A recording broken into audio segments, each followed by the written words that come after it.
প্রার্থী বাছাই অন্তঃকোণ দল নিয়ে চিন্তা বিএনপির বিরোধ নিরসনে মনোনয়ন প্রত্যাশীদের সঙ্গে বৈঠকে হাইকমান্ড। ধানের শেষের বরাদ্দের পর পরিস্থিতি বদলানোর আশা। ৮-১০ জন লোক আমাদের ঘরের ভিতরে ঢুকে যা স্বর্ণলঙ্কা ছিল সবগুলা নিয়ে চলে গেছে। 11টার পরে তো রোডে দিয়ে রিক্সা দিয়ে ওদিক যেতে পারে না। আগে যেরকম পেট্রোল পুলিশ বা টল পুলিশ ছিল সেটাও কিন্তু এখন কিন্তু আসলে রিসেন্টলি দেখা যাচ্ছে না। ডাকাত আতঙ্কে ফেনীতে নির্ঘুম রাত, মামলা না নেয়ার অভিযোগ ভুক্তভোগীদের। কক্সবাজার চট্টগ্রাম মহাসড়কের চকরিয়াতেও ভীতি, লুট করতে হত্যাও করছে অপরাধীরা। ডেঙ্গু আর মৌসুমী নয়, শীতের প্রকোপের শঙ্কা, ধরন বদলানোর সারা বছরই সচেতন থাকার তাগিদ চিকিৎসকের। প্রতিরোধে ভ্যাকসিন নিয়ে ভাবার পরামর্শ কীটতত্ত্ববিদের। শাহজালালে আগুনের জেরে এখনো স্বাভাবিক হয়নি পণ্য খালাস। ওষুধ শিল্পের কাঁচামাল পেতে দীর্ঘসূত্রিতায় দুশ্চিন্তা। ৩-৪ মাস পর উৎপাদন সরবরাহ ব্যাহতের শঙ্কা। এবং ৩ শর্তে আগামী বছর মাদ্রাসায় চালু হচ্ছে ব্যবসায় শিক্ষা বিভাগ। কারিকুলাম তৈরি ও প্রতিষ্ঠান নির্বাচন শুরু। পর্যাপ্ত শ্রেণীকক্ষ ও শিক্ষক নিয়োগের পরামর্শ।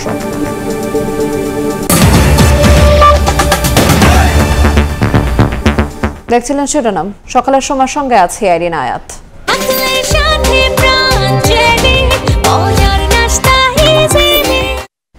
প্রাথমিকভাবে ৩০০ আসনে দলীয় প্রার্থী চূড়ান্তের কাজ চললেও অন্তঃকোণ থামাতে হিমশিম খাচ্ছে বিএনপি। বিরোধ নিরসনে গুলশান কার্যালয়ে প্রায় দিনই মনোনয়ন প্রত্যাশীদের সঙ্গে বৈঠক করছেন দলটির দায়িত্বশীল নেতারা। বিএনপির হাইকমান্ডের বিশ্বাস, মনোনয়ন যুদ্ধে একাধিক মুখ থাকলেও ধানের শেষের প্রার্থী ঘোষণার পর বদলে যাবে পরিস্থিতি। মুরসালিন হক জুনায়েদের রিপোর্ট। সারা দেশে আসন ভিত্তিক গণসংযোগে ব্যস্ত বিএনপির মিত্র থেকে প্রতিপক্ষ বনে যাওয়া জামায়াত ইসলামীর প্রার্থীরা। উল্টো চিত্র বিএনপি শিবিরে। এক এক আসনে দলটির মনোনয়ন চান অন্তত 4 থেকে 5 জন প্রার্থী। আর এতে বিভিন্ন আসনে সংঘাতময় পরিস্থিতি তৈরি হচ্ছে, প্রভাব পড়ছে ভোটের মাঠে। মোহাম্মদ সাইফুল। এমন বাস্তবতায় ঢাকার মনোনয়ন প্রত্যাশীরা সতর্ক।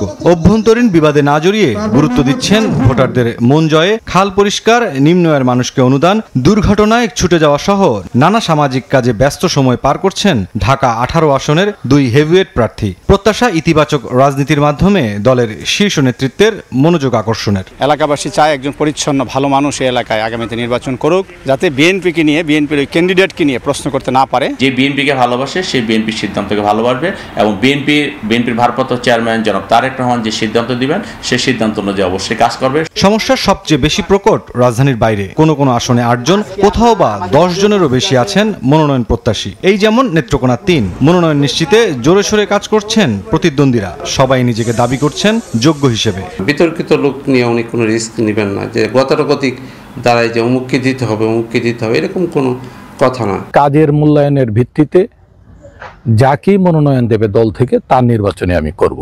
মনোনয়ন প্রত্যাশীদের কৌশলী অবস্থানে সতর্ক কেন্দ্রীয় নেতৃত্ব।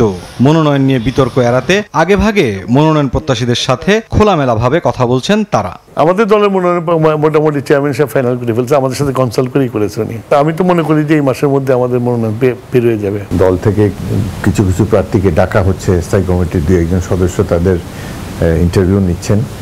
নেয়ার পরে অ্যাক্টিং চেয়ারম্যানের সাথে আলাপ করে তখন সিদ্ধান্ত দেওয়া হবে। নেতাদের মতে দলের ভারপ্রাপ্ত চেয়ারম্যানের নির্বাচনে ঐক্যবদ্ধ থাকার যে বার্তা তা বাস্তব রূপ নেবে চলতি মাসের মধ্যে চূড়ান্ত প্রার্থী তালিকা ঘোষণার পরেই। বিএনপি একটা গণসংগঠন, সেখানে তো কম্পিটিশন থাকবে, তবে এটা উত্তরণ করার মতো নেতৃত্ব আমাদের চেয়ারম্যান সাহেবের আছে, উনি এটা উত্তরণ করতে পারবে। যে যার কানেকশন কাজে লাগাচ্ছে।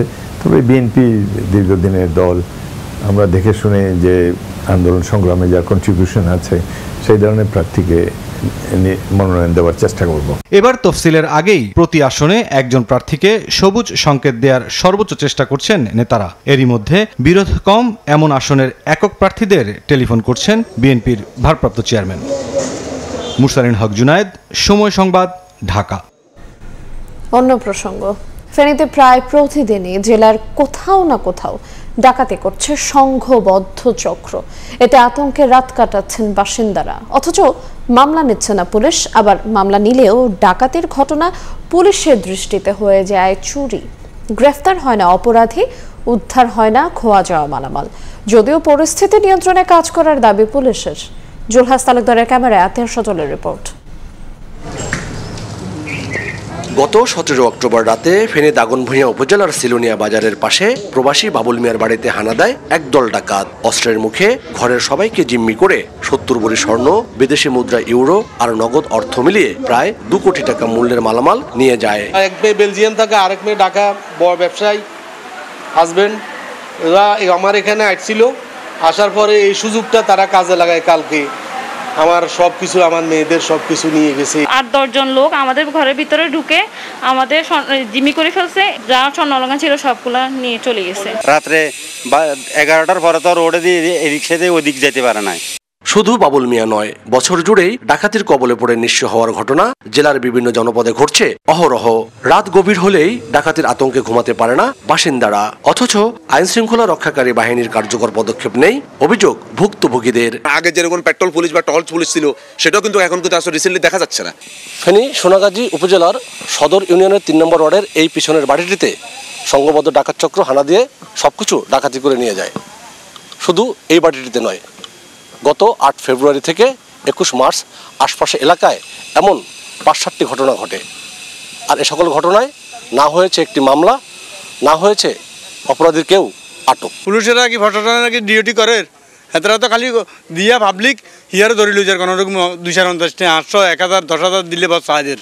জেলায় হর হামেশাই ডাকাতি হলেও অদৃশ্য কারণে কোনো মামলা হচ্ছে না, আবার মামলা হলেও পুলিশের দৃষ্টিতে ডাকাতির ঘটনা হয়ে যায় সাধারণ চুরির। ইমিডিয়েট যারা সন্দিগ্ধ আছেন অথবা এই কর্মকাণ্ডে জড়িত আছেন তাদেরকে গ্রেফতার করে জনমনের স্বস্তি ফিরিয়ে নিয়ে আসার ব্যবস্থা করবেন। অবস্থার অবনতি হওয়ার কথা স্বীকার করে পরিস্থিতি নিয়ন্ত্রণে কাজ চলমান বলছেন পুলিশ সুপার।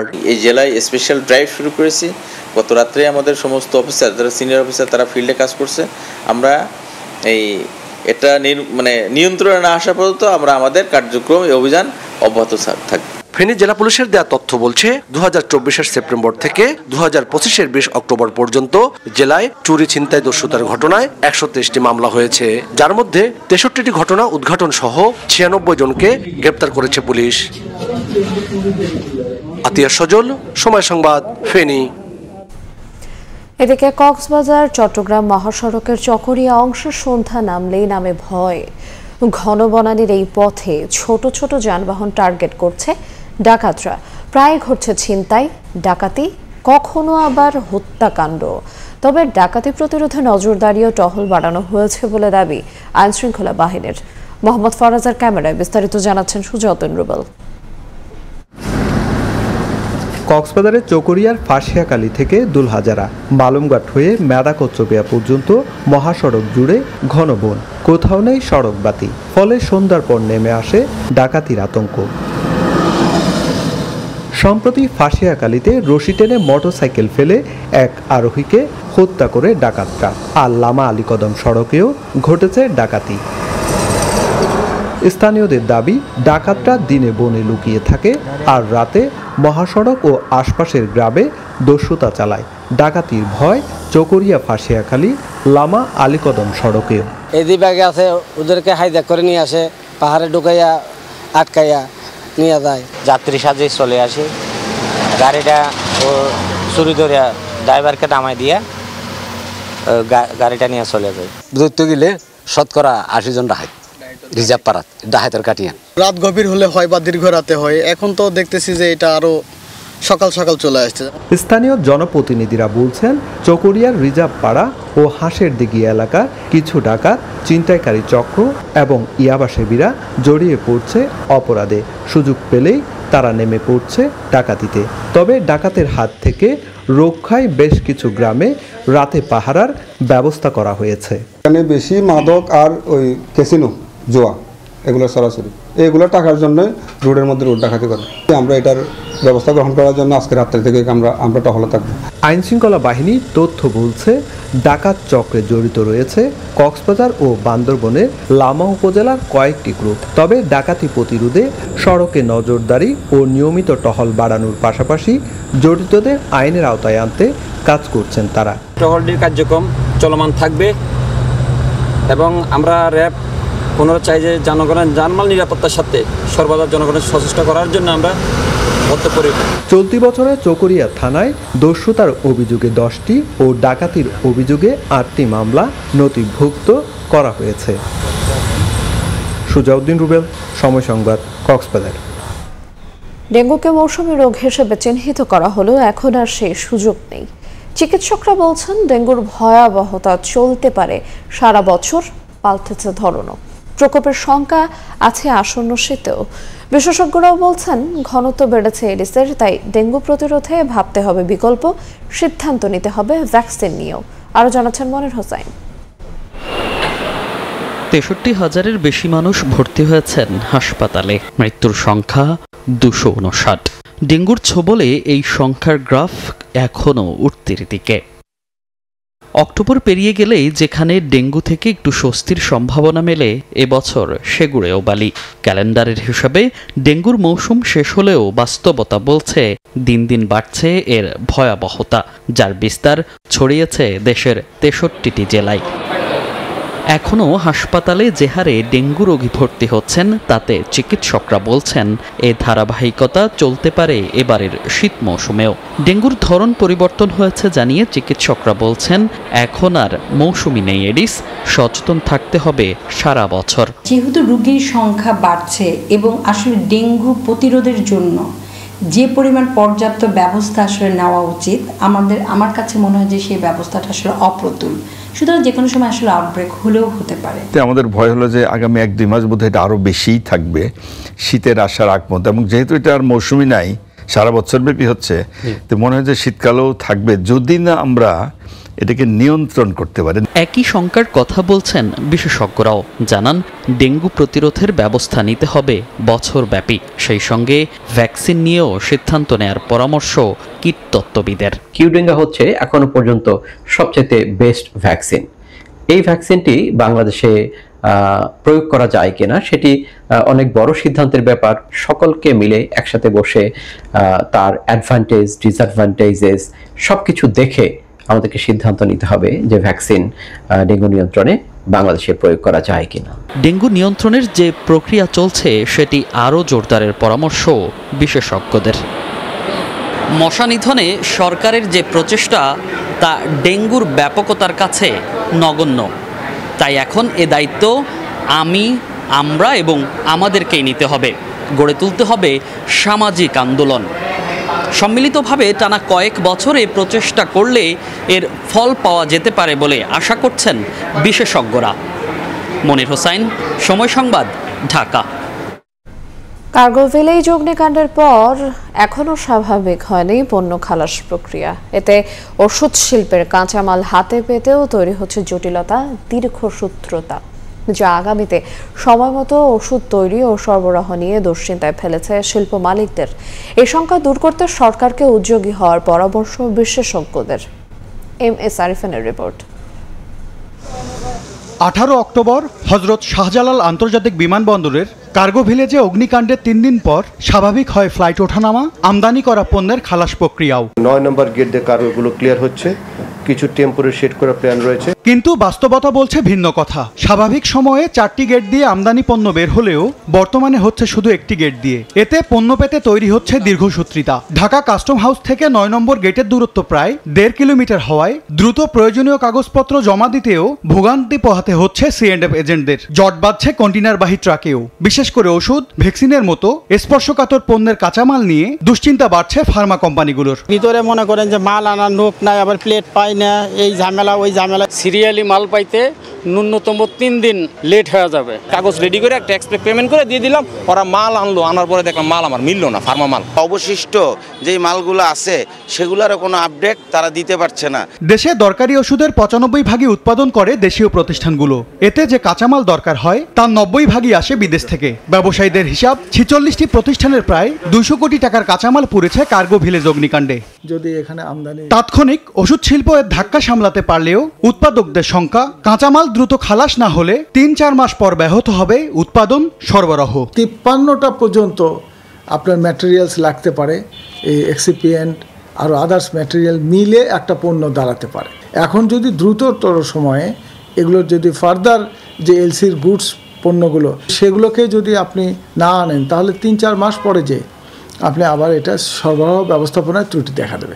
জীবন রক্ষাকারী ওষুধের কাঁচামাল সরবরাহে বিশেষ উদ্যোগ নেয়ার তাগিদ বিশ্লেষকদের। এই ফার্মাসিউটিক্যাল ইন্ডাস্ট্রিকে রক্ষা করার জন্য তাদের যে র মেটেরিয়ালসগুলো, ইম্পোর্টেড যে র মেটেরিয়াল আছে, আমদানিকৃত যে র মেটেরিয়াল আছে, সেই র মেটেরিয়ালগুলোকে কার্গো ভিলেজ থেকে খুব দ্রুত এটা এক্সিকিউশন করার ব্যবস্থা করতে হবে, যাতে সে দ্রুত উৎপাদন করে সেটা রপ্তানি করতে পারে।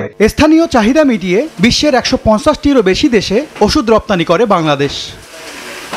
MS আরিফিন, সময় সংবাদ, ঢাকা। আগামী বছর মাদ্রাসায় চালু হচ্ছে ব্যবসায় শিক্ষা বিভাগ। এরই মধ্যে কারিকুলাম তৈরি ও প্রতিষ্ঠান নির্বাচন শুরু হয়েছে। বোর্ড বলছে এই উদ্যোগ বাস্তবায়িত হলে ব্যবসা বাণিজ্যে অবদান রাখার পাশাপাশি ইসলামী ব্যাংকিংয়ে ক্যারিয়ার গড়ার সুযোগ পাবেন মাদ্রাসা শিক্ষার্থীরা।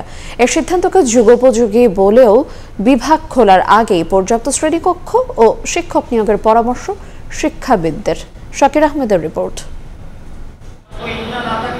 1780 সালে উপমহাদেশে আনুষ্ঠানিকভাবে আলিয়া মাদ্রাসা শিক্ষা ব্যবস্থার সূচনা হয়, যেখানে ধর্মীয় বিশেষায়িত বিষয়গুলোর পাশাপাশি সাধারণ শিক্ষার মতো জাতীয় শিক্ষাক্রম ও পাঠ্যপুস্তক বোর্ড NCTB-র কারিকুলাম অনুসরণ করা হয়। স্বাধীনতার পর মাদ্রাসা শিক্ষাকে যুগোপযোগী করতে মানবিকের পাশাপাশি বিজ্ঞান বিভাগ চালু করা হয়। তবে বারবার আলোচনা হলেও ব্যবসায় শিক্ষা বিভাগ চালু করতে পারেনি মাদ্রাসা বোর্ড কর্তৃপক্ষ। 2026 সাল থেকে দাখিল বা মাধ্যমিক পর্যায়ে নতুন এই বিভাগ চালু করতে মাদ্রাসা শিক্ষা বোর্ডকে চিঠি দিয়েছে মন্ত্রণালয়। এরই মধ্যে পাঠ্যক্রম প্রণয়ন, সিলেবাস অনুযায়ী পাঠ্যপুস্তক রচনা ও উপযুক্ত প্রতিষ্ঠান নির্বাচন শুরু হয়েছে। স্কুল এবং কলেজের যে বাণিজ্য শাখার যে সিলেবাস কারিকুলাম, ওইটাকে আপনার ঠিক রেখে আমরা আমাদের এই বইগুলোকে ইসলামিক ফ্লেভারে ডিজাইন করব। ইসলামিক ফ্লেভার মানে যেখানে যেখানে ধরেন সুদের পরিবর্তে মুনাফা শব্দ আসবে এবং যেখানে যেখানে কারেকশন হওয়া দরকার মনে করি আমরা সেখানে কারেকশন করব। এই বিভাগ চালু করতে হলে আগ্রহী প্রতিষ্ঠানের 8ম শ্রেণীতে কমপক্ষে 100 শিক্ষার্থী থাকতে হবে। লাগবে 2টি অতিরিক্ত শ্রেণীকক্ষ। আর সরকার নিয়োগকৃত শিক্ষক যোগদানের আগে শিক্ষা প্রতিষ্ঠানের অর্থায়নে খণ্ডকালীন শিক্ষকের মাধ্যমে কার্যক্রম চালু করতে হবে। মাদ্রাসা শিক্ষায় নতুন এই সংযোজনকে যুগোপযোগী সিদ্ধান্ত বলছেন শিক্ষাবিদরা। তবে বিভাগ খোলার আগেই পর্যাপ্ত শ্রেণীকক্ষ ও শিক্ষক নিয়োগের পরামর্শ তাদের। মাদ্রাসা শিক্ষার ক্ষেত্রে ব্যবসা শিক্ষা চালু করাটা আমি সাধুবাদ জানাই, কিন্তু প্রশ্নটা হলো অন্য জায়গায়। সেটি হলো একটা মাদ্রাসার উপরে আমরা যদি ছেড়ে দেই যে সেই মাদ্রাসার 2টি শর্ত, একটা হলো তারা খণ্ডকালীন শিক্ষক ভাড়া করে নিয়ে আসবে এবং তাদের অভ্যন্তরীণ অর্থনৈতিক ফান্ড থেকে এটা ম্যানেজ করবে, যেটা আসলে অনেকটা অসম্ভব। অনেক মাদ্রাসার পক্ষে এটি কোনোভাবেই সম্ভব হবে না। তবে মাদ্রাসা শিক্ষার স্বতন্ত্র বৈশিষ্ট্য ও স্বকীয়তা বজায় রেখে সিদ্ধান্ত গ্রহণের কথা বলছেন মাদ্রাসা শিক্ষায় সম্পৃক্তরা। এতগুলো সাবজেক্ট কিন্তু মাদ্রাসা শিক্ষার্থীদের পড়তে হয় এবং এটা বেসিক, এখান থেকে বাদ দেওয়ার কোনো সুযোগ নেই। এখন এই সাবজেক্টগুলো আপনি পর্যাপ্ত নাম্বার দিয়ে যদি এখানে আপনি অ্যাডজাস্ট করতে যান, তাহলে জেনারেল সাবজেক্ট আপনি কতটুকু দিতে পারবেন সেটা একটা বিষয় আছে। দেশে দাখিল ও আলিম স্তরে মাদ্রাসা যথাক্রমে 6,474 ও 1,525টি। শাকির আহমেদ, সময় সংবাদ, ঢাকা। দেখছেন সকালের সময়, সঙ্গেই থাকুন। পানির প্রয়োজনীয় প্রেসার না থাকার পাশাপাশি হোজ পাইপিংয়ের কাপলিং ফিটিং না হওয়ায় আগুন নেভানোর কোনো কাজেই আসছে না চট্টগ্রাম নগরীর 174টি ওয়াটার হাইড্রেন্ট। অথচ অগ্নি দুর্ঘটনা প্রতিরোধে বিশ্বব্যাংক এবং জাইকার কোটি টাকায় উন্নত দেশগুলোর আদলে এসব ওয়াটার হাইড্রেন্ট স্থাপন করা হয়েছিল। প্রজেক্ট শেষ হওয়ার পর এখন থেকে একে অপরকে দোষারোপ করে যাচ্ছে ওয়াসা এবং ফায়ার সার্ভিস। শাখাটিপুর ক্যামেরায় বিস্তারিত জানাচ্ছেন কমল দে। চট্টগ্রাম নগরীর 250-এর বেশি পয়েন্টে এ ধরনের ওয়াটার হাইড্রেন্ট স্থাপনের কথা থাকলেও শেষ পর্যন্ত বসানো হয়েছে 174টি। বিশেষ করে আগুন নেভানোর সুবিধার্থে বিশ্বব্যাংকের পাশাপাশি জাপানি সাহায্য সংস্থা জাইকা কয়েক কোটি টাকা খরচ করে এসব হাইড্রেন্ট স্থাপন করে। কয়েক বছর আগে প্রকল্পের কাজও শেষ হওয়ার পর বুঝিয়ে দেওয়া হয়েছে ফায়ার সার্ভিসকে, কিন্তু নানা ত্রুটির কারণে এইসব হাইড্রেন্ট এখন আর কোনো কাজে আসছে না। 250-এর উপরে আমরা চাহিদা দিয়েছিলাম, এর মধ্যে সম্ভবত 174টা হাইড্রেন্ট পয়েন্ট তারা স্থাপন করেছে এর মধ্যে এগুলা কার্যকরী করার জন্য আমরা ওয়াসাকে বলেছি। কোনো ক্ষেত্রে আমরা ওয়াসার কার্যকরী যে হাইডেন্টগুলো এগুলা অ্যাক্টিভ অনেক সময় পাওয়া যায় না। ফায়ার সার্ভিসের অভিযোগ, আগুন নেভানোর কাজে গ্রাউন্ড মেইন লাইনের পানির প্রেশার 150 PCI এবং পিলার হাইড্রেন্টে 50 থেকে 60 PCI থাকার কথা থাকলেও ওয়াসার লাইনে প্রেশার রয়েছে মাত্র 1.5 PCI। এই চাপে যেমন অগ্নি দুর্ঘটনাস্থলে পানি নেওয়া যায় না, তেমনি হাইড্রেন্টের হোস পাইপের কাপলিং ফিটিং না হওয়ায় ফায়ার সার্ভিসের গাড়িতে পানি রিফিলও হচ্ছে না। এখানে সবসময় পানি থাকে না। নাম্বার 2, এই লাইনগুলো মূলত তাদের সরবরাহ লাইনের উপর স্থাপিত, অথচ ফায়ার হাইড্রেন্ট ফায়ারের উদ্দেশ্যে সেটা আলাদা লাইনে স্থাপন করতে হবে।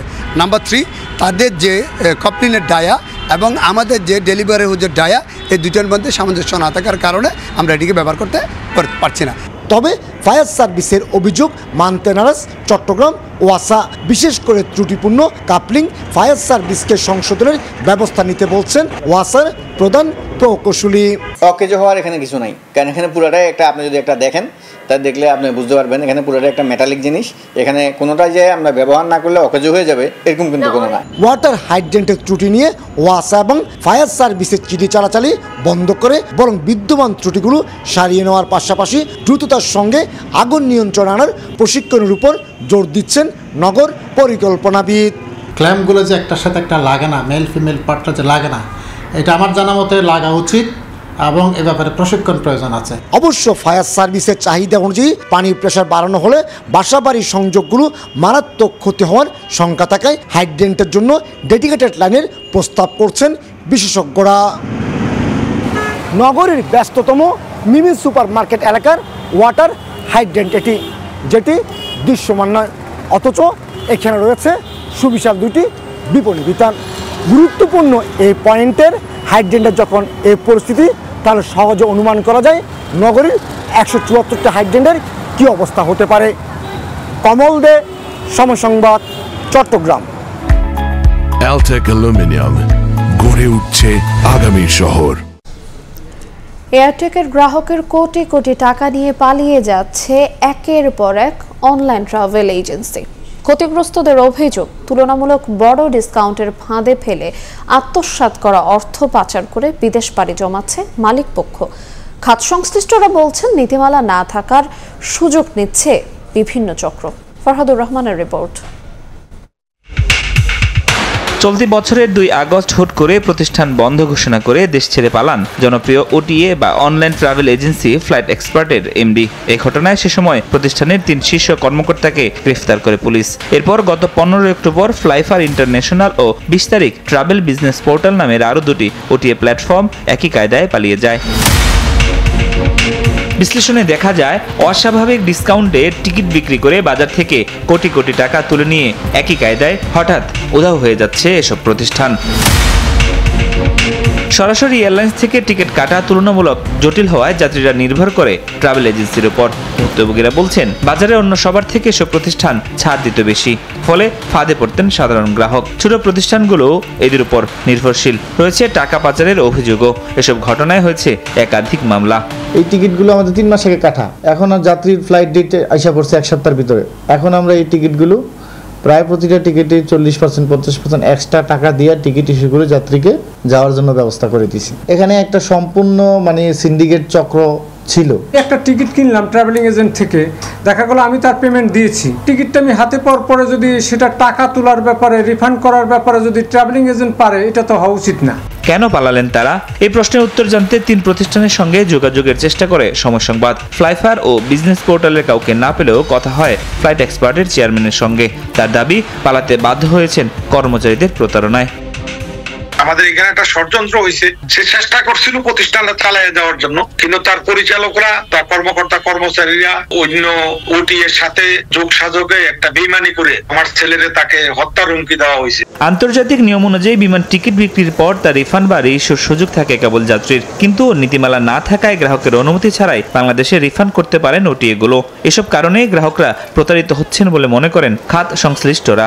অতিরঞ্জিত বিজ্ঞাপন এবং অতিরিক্ত মূল্য ছাড়, এগুলোর উপর একটা নিয়ন্ত্রণ থাকা উচিত। এখানে কোনো আইন নাই, যে আইনটা আছে সেটা একেবারে সিম্পল, স্বাভাবিক। একটা নীতিমালার জন্য দীর্ঘদিন দাবি জানিয়েছি। সরকার আশা করতেছিলাম যে তারা খুব দ্রুত একটি নীতিমালা বা বিধিমালা দিবেন। যখন বিধিমালা এবং নীতিমালা চলে আসবে তখন এই বিষয়গুলোকে কন্ট্রোল করা সম্ভব হবে। এর আগে 2023 সালে লেটস ফ্লাই ও 2021 সালে 24ticket.com নামের আরো দুটি ওটিএ প্ল্যাটফর্ম গ্রাহক ও সাব এজেন্টদের প্রায় 15 কোটি টাকা নিয়ে পালিয়ে যায়। বাংলাদেশে প্রতি বছর বিমান টিকিট বিক্রি হয় প্রায় 25,000 কোটি টাকার।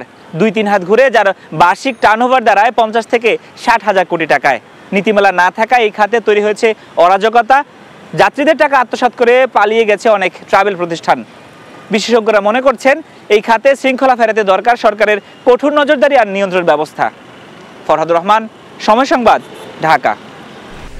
গ্যাস সংকটে খুঁড়িয়ে খুঁড়িয়ে চলছে ব্রাহ্মণবাড়িয়ার রিফিউলিং স্টেশনগুলো। ক্ষুব্ধ পরিবহন মালিক শ্রমিকরা বলছেন, পাম্পগুলো থেকে প্রয়োজনীয় গ্যাস না পেয়ে স্বাভাবিকভাবেই যানবাহন পরিচালনা করতে পারছেন না তারা। তবে পাম্প মালিকদের দাবি, বাখরাবাদ গ্যাস ডিস্ট্রিবিউশন কোম্পানি থেকে প্রয়োজনীয় গ্যাস না পেয়ে সিএনজি পাম্প বন্ধ রাখতে বাধ্য হচ্ছেন তারা।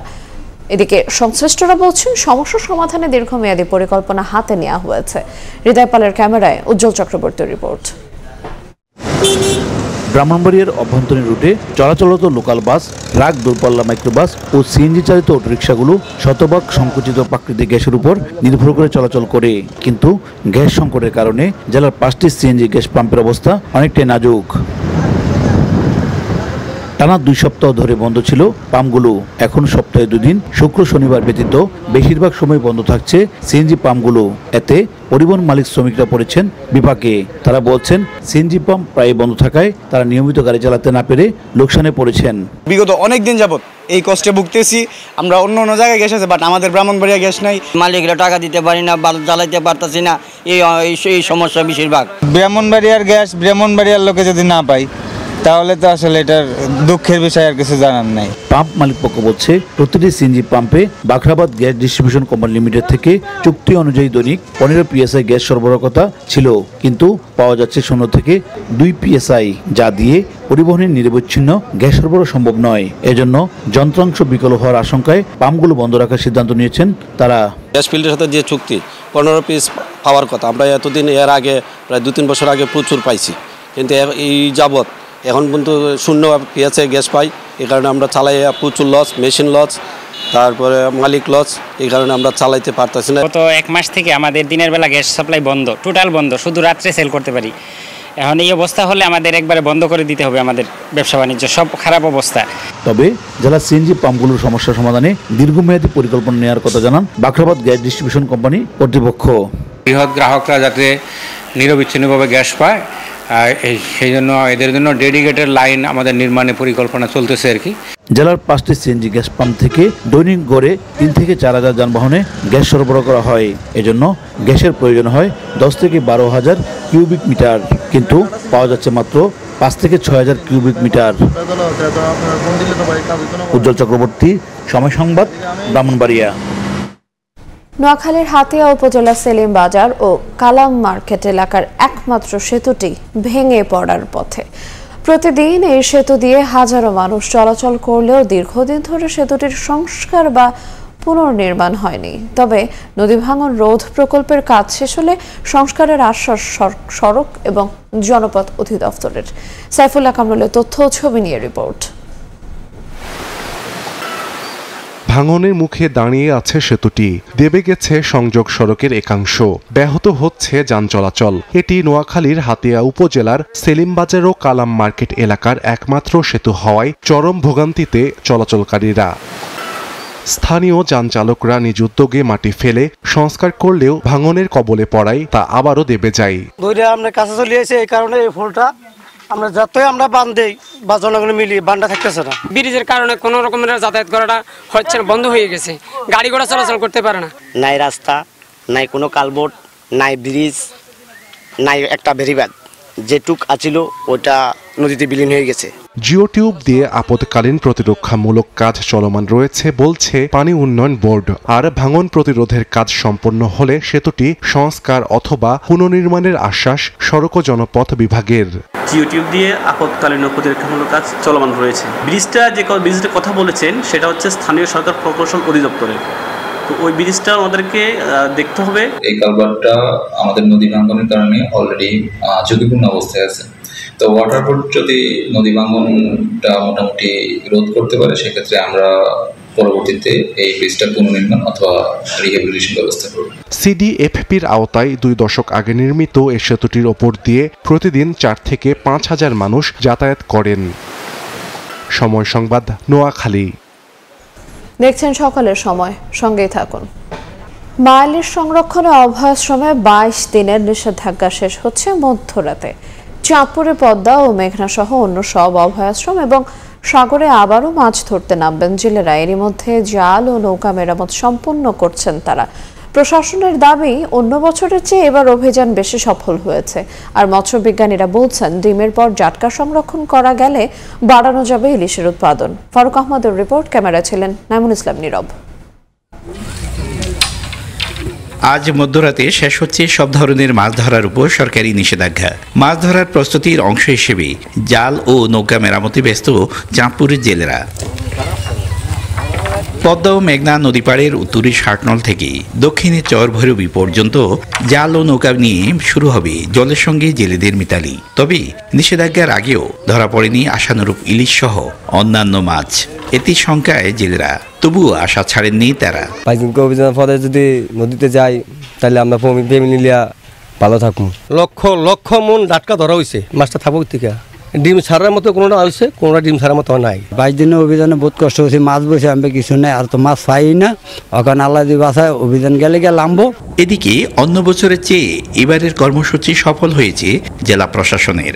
আর ডিম ছাড়ার পর জাটকা সংরক্ষণ করতে পারলে এর সুফল মিলবে বলছেন ইলিশ গবেষক। এবারে ডিম ছাড়ার হার যেটা দাঁড়াতে যাচ্ছে, তাতে পরবর্তী চ্যালেঞ্জ অর্থাৎ পোনা ঠিক মতো জাটকা ঠিক মতো ঠেকাতে পারলে ইলিশের কাঙ্ক্ষিত উৎপাদন বজায় থাকবে। 350-এর উপরে আমরা অভিযান করেছি, 41টা মোবাইল কোড করেছি। আমাদের সবার ঐক্যবদ্ধ প্রচেষ্টাই আসলে এই মাইলিশ রক্ষা অভিযানটা সফল হয়েছে। চাঁদপুরের পদ্মা ও মেঘনায় মাছ ধরে জীবিকা নির্বাহ করেন প্রায় 1.5 লাখ জেলে। ফারুক আহমদ, সময় সংবাদ, চাঁদপুর। এই মুহূর্তে পটুয়াখালীর মহিপুর মৎস্য বন্দরে আছেন সহকর্মী শিকদার হোসেন জাবির। আমরা বিস্তারিত জানতে সরাসরি যাচ্ছি তার কাছে। জাবির, মধ্যরাত পেরোতেই নদী এবং সমুদ্রে নামবেন জেলেরা। এখন চলছে শেষ মুহূর্তের প্রস্তুতি। আমরা দেখতে পাচ্ছি পটুয়াখালীর আলিপুর মৎস্য অবতরণ কেন্দ্রে জেলেরা জাল সুতো গুজগাছ করছেন, সেই সঙ্গে কেউ কেউ ট্রলারে তুলছেন জাল, কেউ বা এখনও নৌকা মেরামত করছেন। তো আজ মধ্যরাত থেকে যেহেতু মাছ শিকার শুরু হচ্ছে, সেহেতু পটুয়াখালী সহ উপকূলের সকল মৎস্য অবতরণ কেন্দ্রগুলো প্রাণ ফিরে পেয়েছে। আমরা দেখতে পাচ্ছি যে মৎস্য বন্দরগুলোতে চাঞ্চল্যতা ফিরেছে। দীর্ঘদিন পর এই মৎস্য অবতরণ কেন্দ্রগুলো সরগরম হয়ে উঠেছে। দীর্ঘ সময়ে জেলেরা অলস ছিল, মাছ শিকার করতে পারেনি। যেহেতু মাইলিশ সংরক্ষণে 22 দিনের নিষেধাজ্ঞা জারি ছিল, সেহেতু নদী সমুদ্রে সব ধরনের মাছ শিকার বন্ধ ছিল। পাশাপাশি ইলিশের মজুদ এবং বিক্রি সব কিছুই কিন্তু বন্ধ ছিল। প্রশাসনের টহল বৃদ্ধি করা হয়েছিল, জেল জরিমানা করা হয়েছিল, যার ফলে জেলেরা কিন্তু নদী সমুদ্রে মাছ শিকার করতে পারেনি। জেলেদের দিন কেটেছে খেয়ে না খেয়ে। এবার যেহেতু মাছ শিকার শুরু হয়েছে, আজ রাত থেকেই কিন্তু তারা সমুদ্রে নামবেন এবং জেলেরা বলছেন যে সমুদ্রে যদি ইলিশের দেখা মেলে এবং আবহাওয়া অনুকূলে থাকে, সেক্ষেত্রে তারা পেছনের যে ক্ষতি সেগুলো পুষিয়ে উঠতে পারবে। আর যদি জেলেদের জালে ইলিশ না ধরা পড়ে, সেক্ষেত্রে তাদের ঋণের বোঝা আবারও বেড়ে যাবে এবং জেলেদের দুর্বিষহ দিন পার করতে হবে। সেক্ষেত্রে জেলেরা বলছেন, জাটকা যদি সঠিকভাবে সংরক্ষণ করা যায়, আগামী দিনে ইলিশের উৎপাদন বৃদ্ধি পাবে। যেহেতু জেলেরা এবার মাছ শিকার থেকে বিরত ছিলেন, সেহেতু দীর্ঘদিন পর যেহেতু মাছ শিকার করার সুযোগ মিলেছে, এবার জেলেদের জালে স্বাভাবিক কারণেই ঝাঁকে ঝাঁকে রূপালী ইলিশ ধরা পড়বে, এই প্রত্যাশাই কিন্তু তারা করছেন। তারা সে লক্ষ্যেই কিন্তু অধীর আগ্রহে মুখিয়ে রয়েছেন, কখন কার আগে কে সমুদ্রে নামবেন। দীর্ঘদিন পর সেই প্রতিযোগিতায় কিন্তু তারা রয়েছেন। আমরা যে দৃশ্যটি এই মুহূর্তে দেখতে পাচ্ছি, সেটি হলো কেউ তারা যে তাদের ট্রলারে জাল তুলছেন, কেউ বা তাদের ট্রলারে বাজার সদাই করার জন্য প্রস্তুতি নিচ্ছেন এবং তারা যে সমুদ্রে দীর্ঘ সময় থাকবেন এই সময়তে তাদের প্রয়োজনীয় যে ধরনের সরঞ্জাম দরকার সে ধরনের সরঞ্জাম তারা ট্রলারে উঠাচ্ছেন, সেই প্রস্তুতি কিন্তু আমরা এই মুহূর্তে দেখছি। সব মিলিয়ে বলা চলে দীর্ঘ সময় পর পটুয়াখালীর উপকূলে জেলে পল্লীগুলোতে কর্মচাঞ্চল্যতা ফিরেছে। তো এতটুকুই ছিল পটুয়াখালীর জেলে পল্লী থেকে আমার কাছে সবশেষ তথ্য। সরাসরি যুক্ত ছিলাম পটুয়াখালী থেকে। রাঙামাটির কাপ্তাই হ্রদে জেলেদের জালে ধরা পড়ছে না মাছ। মৎস্য আহরণের নিষেধাজ্ঞা তুলে নেয়ার 2 মাসের মধ্যেই এই পরিস্থিতি। এতে বিপাকে পড়েছেন জেলেরা। তবে ভবিষ্যতে নিষেধাজ্ঞার সুফল পাওয়া যাবে বলছে বিএফডিসি। হেফাজত সবুজের তথ্য ও রাবজিৎ দাস মুন্নার ছবিতে রিপোর্ট। রাঙামাটির ফিশারি ঘাট জেলার সবথেকে বড় মৎস্য অবতরণ কেন্দ্র। বিগত বছরগুলোতে এই সময়ে মাছ অবতরণ পরিমাণ ও রাজস্ব মেটাতে রীতিমতো যুদ্ধ করতেন ব্যবসায়ী ও শ্রমিকরা। কিন্তু এবারের চিত্রটা ভিন্ন। নেই আগের মতো ব্যবস্থা, ঘাটে নেই নৌকা, হাতে গোনা কিছু দেখা গেলেও সেগুলোতে মাছের পরিমাণ অনেক কম। কাপ্তাই হ্রদে জাল ফেলে কাঙ্ক্ষিত মাছের দেখা পাচ্ছেন না জেলেরা। তারা বলছেন আগে একবার জাল তুললে 150 কেজি পর্যন্ত মাছ ধরা পড়ত, কিন্তু বর্তমানে তা নেমে এসেছে 1 থেকে 1.5 কেজিতে। মাছ ধরায় নিষেধাজ্ঞা প্রত্যাহারের 2 মাসের মাথায় এমনটা আগে কখনো ঘটেনি। এতে সংসার চালানো নিয়ে বিপাকে তারা। আধা কেজি মাছ পাইছি 6-7 মাসে। এই মাছ পাওয়া কেমন আমরা বাঁচবো? মাছ পাওয়া যায় না, টাকা পয়সা ইনকাম হয় না। জাল এখানে মারলে অন্য জায়গায় নিয়ে তুলতে হয়, স্রোতের কারণে জালটা নিয়ে যাই। ব্যবসায়িকভাবে জেলারাও ক্ষতিগ্রস্ত, আমরাও ক্ষতিগ্রস্ত। তবে নিষেধাজ্ঞাকালীন সুফল ভবিষ্যতে মিলবে আশা বিএফডিসির কর্মকর্তার। এই মুহূর্তে আমরা মাছের পরিমাণটা একটু কম হলেও এটা কিন্তু এক দিক দিয়ে ভালো, এই জন্য কারণ মাছটা একটু বেশি সময় পাচ্ছে বাড়ার জন্য। তো এই যে মাছটা ছোট অবস্থায় আছে এখন, সেটা 1 সপ্তাহ পরে আর একটু বড় হয়ে এটা ধরা পড়বে। এতে কিন্তু জেলে, মৎস্য ব্যবসায়ী এবং বিএফডিসি সকলেই কি উপকৃত হবে। বিএফডিসির তথ্য মতে গত অর্থবছরে জেলার বিভিন্ন কেন্দ্রে 8,492 মেট্রিক টন মাছ অবতরণ হয়, যা থেকে রাজস্ব আদায় হয়েছিল 18,56,00,000 টাকা। সময় সংবাদ, রাঙামাটি। পার্বত্য জেলা বান্দরবানে চলছে জুমের ধান কাটার উৎসব। কাঁধে থুরুং নিয়ে দল বেঁধে জুম থেকে ধান কেটে ঘরে তোলার ব্যস্ত সময় পার করছেন জুমিয়ারা। আবহাওয়া অনুকূলে থাকায় এবছর বাম্পার ফলন হয়েছে। সোহেল কান্তিনাথের ক্যামেরায় বিস্তারিত জানাচ্ছেন এনেজাকের। সবুজ পাহাড় ছেয়ে গেছে সোনালী রঙে, চারিদিকে পাকা ধানের মিষ্টি গন্ধ। কাঁধে থুরুং নিয়ে পাকা ধান কেটে ঘরে তোলায় ব্যস্ত জুমিয়ারা। বান্দরবানের রুমা, থানচি, রোয়াংছড়ি, লামা আলী কদম সহ সব উপজেলার একই চিত্র। পাড়ায় পাড়ায় চলছে জুমের ধান কাটার উৎসব। জেলায় উপসি, বিন্নি, গ্যালং, কানভুই সহ বিভিন্ন জাতের ধানের আবাদ করেছেন জুমিয়ারা। প্রতি বছর এপ্রিল-মে মাসে জমি প্রস্তুত করে ধানের বীজ বপন করা হয়, আর 4 মাস পরিচর্যার পর সেপ্টেম্বর মাস থেকে শুরু হয় ধান কাটার উৎসব। দুর্গম পাহাড়ের জুমিয়া পরিবারগুলো তাদের উৎপাদিত ধান থেকেই সারা বছরের খাদ্য সংগ্রহ করেন। আবহাওয়া ভালো থাকায় এবছর বাম্পার ফলন হওয়ায় খুশি জুমিয়ারা। দাম অনেক পাইছে, কিন্তু একটু ভালো লাগছে আর কি। এখন আমাদের দামও অনেক ভালো, আমরা অনেক অনেক খুশি। এদিকে ধানের আবাদ বৃদ্ধিতে চাষিদের সব ধরনের সহায়তা দেওয়ার কথা জানায় কৃষি বিভাগ। পাহাড়িরা এর পাশাপাশি এখানে সাথী ফসল হিসেবে আউশের সাথী ফসল হিসেবে মারফা, মিষ্টি কুমড়া, তিল, ভুট্টা সহ অন্যান্য ফসল চাষ করার মাধ্যমে তাদের জীবিকার একটা ভালো একটা সোর্স পাচ্ছেন এবং তারা স্বাবলম্বী হচ্ছে। কৃষি বিভাগের তথ্য মতে চলতি বছর জেলায় 7,300 হেক্টর জমিতে ধানের আবাদ হয়েছে, আর উৎপাদন লক্ষ্যমাত্রা ধরা হয়েছে 11,000 মেট্রিক টন। এন.এ. জাকির, সময় সংবাদ, বান্দরবান। দেখছেন সকালের সময়, সঙ্গেই থাকুন। দেখছেন সকালের সময়। এবারে খেলার খবর। 2-4 দিনের মধ্যেই নতুন টেস্ট অধিনায়ক পেতে যাচ্ছে টাইগাররা। আয়ারল্যান্ড সিরিজ বিশেষ হবে মুশফিকুর রহিমের কারণেও। অভিজ্ঞ ক্রিকেটারের 100তম টেস্ট স্মরণীয় করতে নানান পদক্ষেপ নিতে যাচ্ছে বিসিবি, এমনটাই জানিয়েছেন cricket operations chairman Nazmul Abedin Fahim. এদিকে গাজী আশরাফ লিপুর ওপর চাপ কমাতে খুব শীঘ্রই বর্ধিত করা হবে নির্বাচক প্যানেল। নির্বাচক পদ ছেড়ে আব্দুর রাজ্জাক এখন বিসিবি পরিচালক। দেশের ক্রিকেটে তার নতুনভাবে অবদান রাখার ইচ্ছায় শূন্যতা জাতীয় দলের সিলেকশনে। সেখানে নতুন করে নিয়োগ দেয়া হয়নি কাউকে। দেশের ক্রিকেটের প্রেক্ষাপটে উপযুক্ত নির্বাচনটা যে কঠিন তা মেনে নিলেন খোদ ক্রিকেট অপারেশন চেয়ারম্যান নিজেই। তবুও গাজী আশরাফ লিপুর ওপর চাপ কমাতে দ্রুতই একটা প্যানেল তৈরি করবে বিসিবি। সিলেক্টরদের কাজ কিন্তু শুধু জাতীয় দল না, তারা লিস্টে দেখবে, ফার্স্ট ক্লাস দেখবে, আপকামিং প্লেয়ার যারা যেখানেই খেলছে তাদেরকে দেখবে। সে কারণে আমার মনে হয় যে প্যানেলটা বড় হওয়া দরকার এবং এফেক্টিভ হওয়া দরকার। দেশের প্রথম ক্রিকেটার হিসেবে ১০০তম টেস্ট খেলার অপেক্ষায় মুশফিকুর রহিম। আয়ারল্যান্ডের বিপক্ষে ঘরের মাঠে এমন মাইল ফলক স্পর্শ করবেন সাবেক টাইগার অধিনায়ক। তা নিয়ে বড় পরিকল্পনা ক্রিকেট বোর্ডের। সেই সাথে নতুন টেস্ট অধিনায়কের নামটাও চূড়ান্ত হচ্ছে কয়েকদিনে। আশা করছি যে খুবই দ্রুত ২-৪ দিনের মধ্যেই হয়তো একটা সিদ্ধান্ত আমরা জানাবো। ১০০টা টেস্ট ম্যাচ খেলা একটা বিরাট অর্জন যে কোনো খেলার জন্য।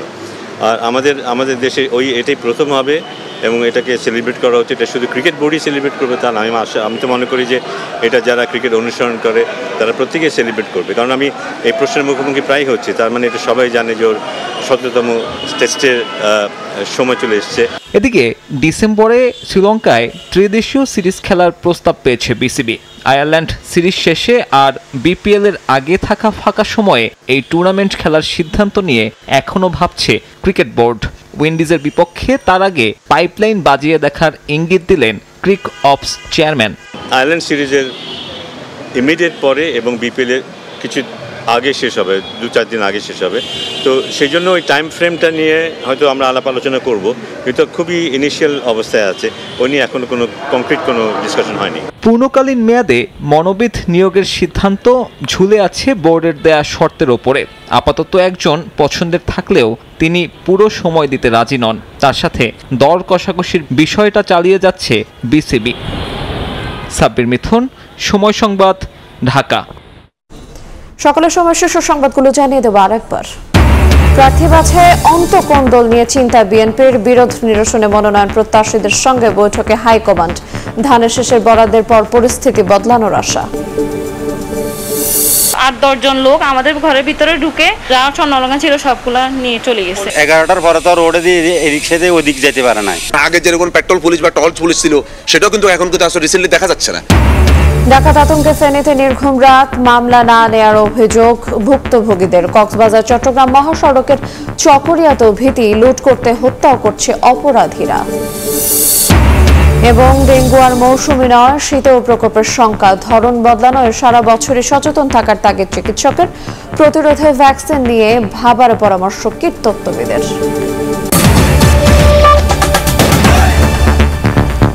এই ছিল সকালের সময়। আন্তর্জাতিক সময়ের সঙ্গে থাকবেন সহকর্মী জিন্নাতারা জশোয়া। আইরিন, আপনাকে ধন্যবাদ। আন্তর্জাতিক সময় নিয়ে আসছি কিছুক্ষণ পর, সঙ্গেই থাকুন সময়ের।